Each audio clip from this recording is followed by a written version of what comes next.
Café de Sèvres.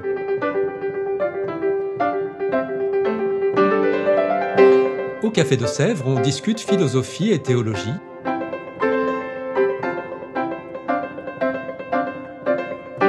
C'est là que chaque semaine, Isabelle, Parnell et Claire dialoguent avec un enseignant du Centre Sèvres, faculté jésuite de Paris. L'émission d'aujourd'hui est animée par Isabelle de la Garandrie.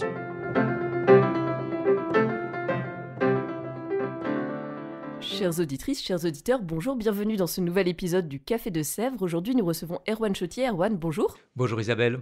Erwan Choty, vous êtes jésuite, ingénieur, docteur en théologie biblique et vous enseignez ici même l'Ancien Testament. Alors, nous vous recevons aujourd'hui parce que vous publiez un livre aux éditions du Cerf intitulé Jérémie dans la collection Mon ABC de la Bible. Alors, on va commencer tout simplement. Pourquoi un livre sur le livre de Jérémie ? On ne fera pas l'affront de demander s'il s'agit de parler des Jérémiades, puisque vous en expliquez vous-même dans l'avant-propos, mais pourquoi néanmoins ? D'abord parce que c'est une commande et c'est mon ancien professeur de Saint-Paul au Centre Sèvres, Chantal Régnier, qui dirige cette collection et qui savait que j'avais bien travaillé Jérémie. Et alors, l'originalité de cette collection, elle est double. D'abord, c'est de la bonne vulgarisation, c'est-à-dire que c'est toujours un spécialiste universitaire qui publie un livre de manière abordable pour des gens qui ne prennent pas de cours de théologie, mais qui ont envie de se former. Et puis l'autre originalité de cette collection, c'est qu'il y a un plan qui est toujours le même dans chacun des livres de la collection. C'est un peu comme les collections profils qu'on peut avoir au lycée pour les œuvres, je ne sais pas si ça existait de mon temps. Et donc il y a toujours un peu les mêmes plans, donc le lecteur qui en a acheté un sait que s'il en achète un autre, ce sera un autre auteur, un autre livre biblique, mais il va s'y retrouver aussi. Très bien, donc de quoi s'y retrouver. Alors justement, cette collection, Mon ABC de la Bible, vise à offrir quelques clés pour entrer dans un livre biblique. Alors quelles sont les clés pour ouvrir le livre de Jérémie ? Et peut-être d'abord quelques mots sur le contexte d'écriture ? Le contexte d'écriture du livre de Jérémie ou du livre de Jérémie. Oui. Bon, le livre de Jérémie. Jérémie, c'est évidemment un livre écrit pendant plusieurs siècles, réécrit, réécrit par des disciples pendant plusieurs siècles. Mais au départ, c'est un prophète qui est à Jérusalem au VIe siècle, au moment où l'armée de Nabuchodonosor est sur le point de détruire la ville de Jérusalem, et ça va être le grand événement qu'on appelle l'exil. Donc le moment où la monarchie héritée, très lointaine de la figure ancestrale de David, va disparaître, où le temple où on avait l'Arche de l'Alliance va être détruit. Donc c'est le moment de l'immense catastrophe, à la fois humaine, mais pour le sens de l'alliance avec Dieu, que doit traverser, réfléchir le peuple d'Israël. Donc ça, c'est vraiment la grande originalité du livre de Jérémie, c'est d'être à ce moment-là. D'accord, on comprend un petit peu mieux le contexte de composition. Et quant à la composition justement du livre de Jérémie, qu'en est-il ? Alors, Jérémie, c'est pour ça qu'il faut faire des petits livres comme ça. C'est un livre difficile à lire. On peut dire historiquement parce qu'il a été écrit en plusieurs fois et réorganisé sans doute pour qu'il y ait un message qui se comprenne de l'ensemble de l'organisation, mais qui faisait perdre l'organisation antérieure. On peut dire qu'on a deux fils qui se superposent dans Jérémie. J'essaye d'expliquer ça au début, avant de donner le plan du livre de Jérémie. On a une dimension assez biographique, qui est de donner des éléments de la vie du prophète, qui peuvent être fictifs, mais sous forme de récit de ce qui arrive au prophète, sa vocation, ses rencontres avec différents rois, le moment de la chute de Jérusalem, ce qui suit. Même si c'est un peu désorganisé, il y a des flashbacks assez fréquents. Il y a des moments même, si on essaye de reclasser les chapitres avec toutes les indications chronologiques, on n'est pas complètement sûr d'y arriver. Et puis, il y a une autre structure qui est fréquente dans beaucoup de livres prophétiques et qu'on trouve dans Jérémie, des oracles contre le peuple destinataire, donc contre le royaume de Juda, des oracles contre les nations, c'est-à-dire contre les peuples environnants, et là on les a dans les chapitres 45 à 51, qui se terminent par deux chapitres immenses d'oracles contre Babylone, et puis des moments plus d'oracles de salut, qui font dire, eh bien, après la crise, il y aura un retour. Et avec notamment dans Jérémie, le célèbre oracle de la Nouvelle Alliance. C'est Jérémie qui lance cette expression, Nouvelle Alliance, qui donnera, dans nos langues, Nouveau Testament. Très bien, donc on comprend un petit peu mieux comment c'est constitué, même si c'est complexe et un peu entremêlé. On entend notamment qu'il est question d'oracles. Alors, on retrouve d'autres oracles chez d'autres prophètes. Est-ce qu'on peut dire que Jérémie est un prophète comme les autres ou pas ? Et puis, quel point commun, quelle différence ? C'est un prophète comme les autres, au sens où il atteste, lui, comme beaucoup d'autres prophètes qui sont présents dans la Bible, que ce n'est pas lui qui a eu l'initiative de prendre la parole, mais que Dieu l'a saisi, que sa parole est venue, et puis il raconte dans ces passages qu'on appelle les confessions comment ça le travaille intérieurement, hein. Il y a une parole en lui, et s'il ne la dit pas, ça lui dévore le ventre. Donc il doit parler. Ça, c'est assez courant.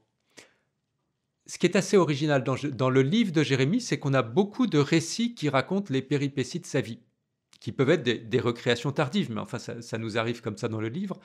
Et ça, c'est assez rare. Souvent, dans le livre d'un prophète, on a seulement la forme recueil d'oracle, c'est-à-dire un ensemble de paroles qu'il a prononcées pour les autres, et pas de récit personnel. Donc ça nous donne quelque chose de très attachant parce qu'on a l'impression de le connaître plus que d'autres prophètes comme ça. On voit poindre un petit peu de sa spécificité. Alors pour aborder peut-être plus le contenu de votre livre sur le livre de Jérémie, justement dans votre étude, quels sont les thèmes majeurs de Jérémie que vous déployez ? Alors, je prends le livre pour l'avoir sous les yeux, hein. Donc, comme toujours dans la collection, il y a des chapitres introductifs qui nous disent ce qu'il faudrait savoir avant de lire le livre de Jérémie, des choses sur les éléments, le plan, l'époque de rédaction. Et puis ensuite, les auteurs de la collection doivent choisir 6 thèmes où ils ont la liberté de choix pour commenter. Ça m'a semblé essentiel de commencer par ce chapitre que j'appelle Jérémie, premier destinataire des oracles, où on voit, c'est très marquant dans Jérémie, qu'on n'a pas quelqu'un qui transmet un message qui lui serait assez extérieur, qui l'intéresserait que moyennement, mais quelqu'un qui reçoit des oracles pour lui-même. Souvent, il doit faire un geste lui-même, seul avec Dieu, cacher un tissu dans des rochers humides et puis le retrouver un an après abîmé ou des choses comme ça, ou regarder dehors et voir un arbre. Et donc il est d'abord celui qui est travaillé par ce qui se passe et puis qui en paye le prix par les persécutions qu'il subit, qui deviennent le signe de la cause de la catastrophe de Jérusalem. Ensuite, Jérémie, comme beaucoup de prophètes de la Bible, est affronté à des faux prophètes, et puis on a des mises en scène extraordinaires au chapitre 28 contre Hanania, le faux prophète, grande altercation dans le temple.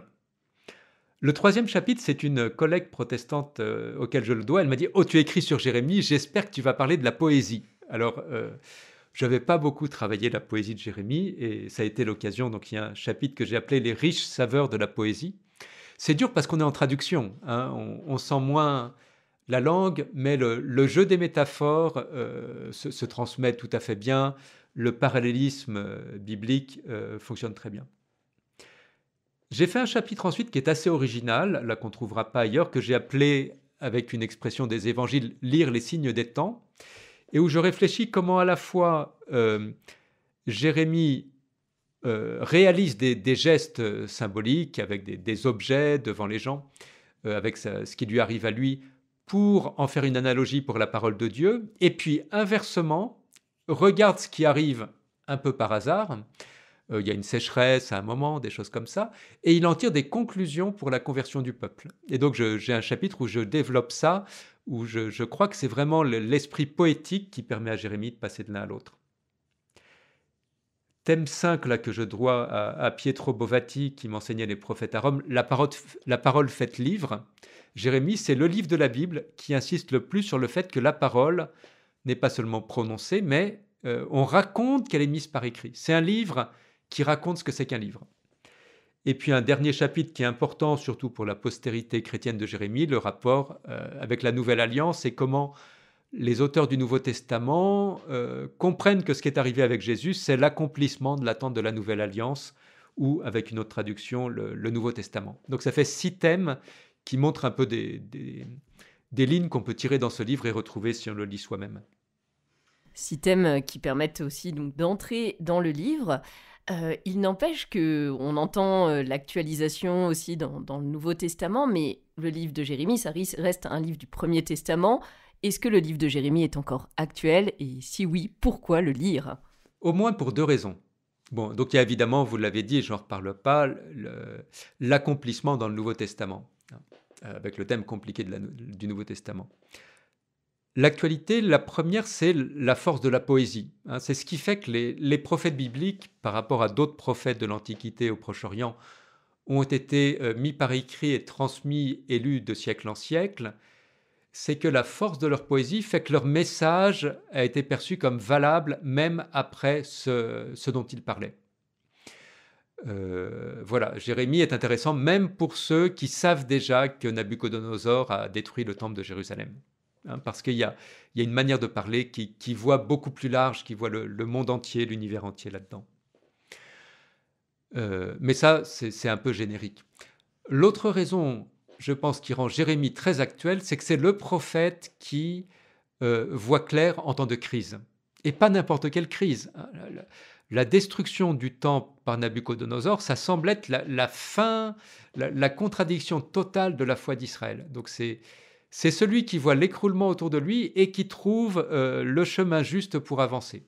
Sans illusion, sans perdre de confiance en Dieu, en acceptant les événements, mais en sachant qu'ils ne sont pas éternels non plus. Et pour nous qui traversons quelques crises, que ce soit dans le monde ou dans l'Église, je crois que c'est très pertinent.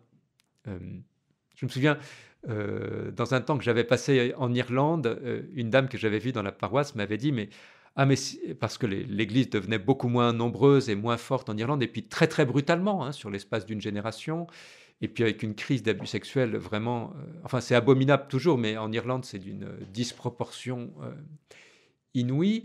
Et elle me disait, mais père, est-ce qu'on peut croire que Dieu va faire que ça redeviendra comme avant ? Eh bien, Jérémie n'est pas celui qui croit que ça va redevenir comme avant.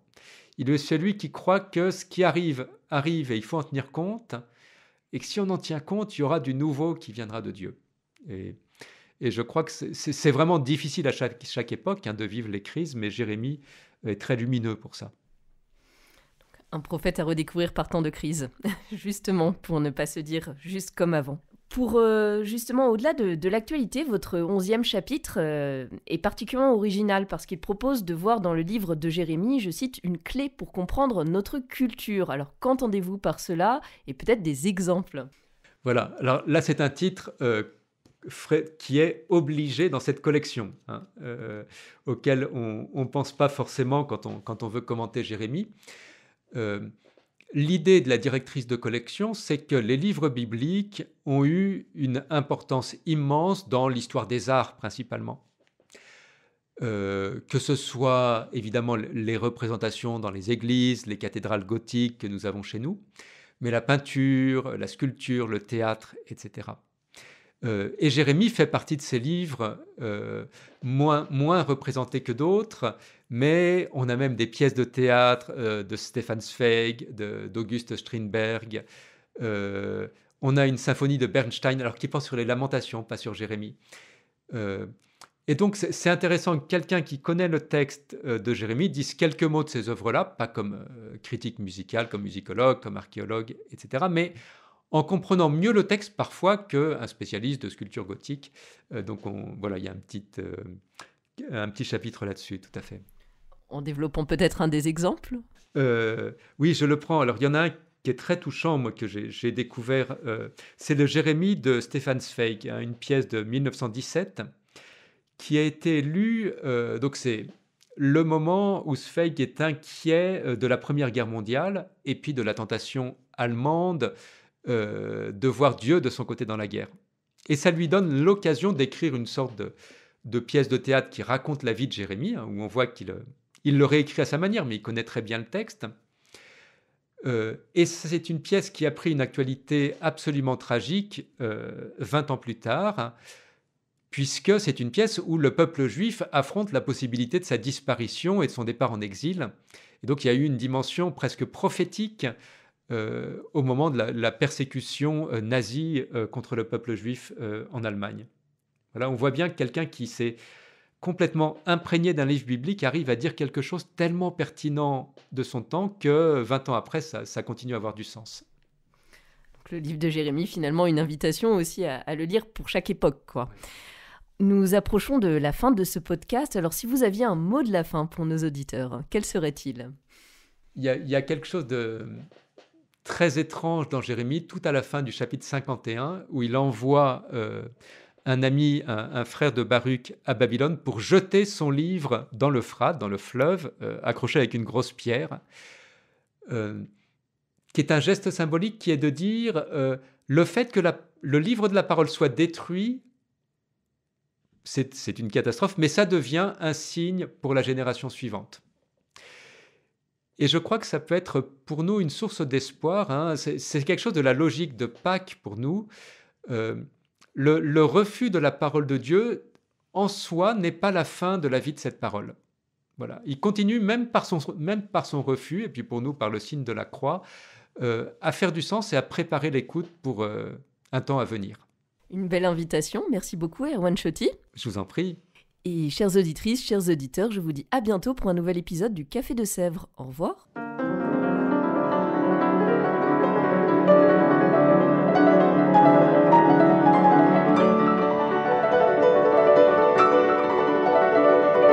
Vous écoutiez Café de Sèvres, le podcast du Centre Sèvres, Faculté jésuite de Paris, en partenariat avec RCF.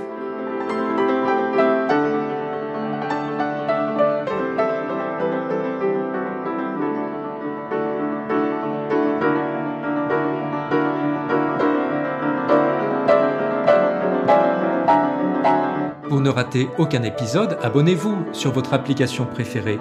Spotify, Deezer, Apple Podcast ou Google Podcast.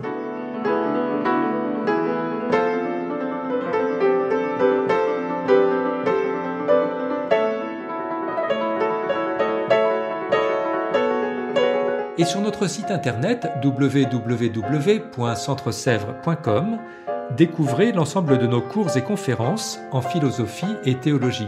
À bientôt.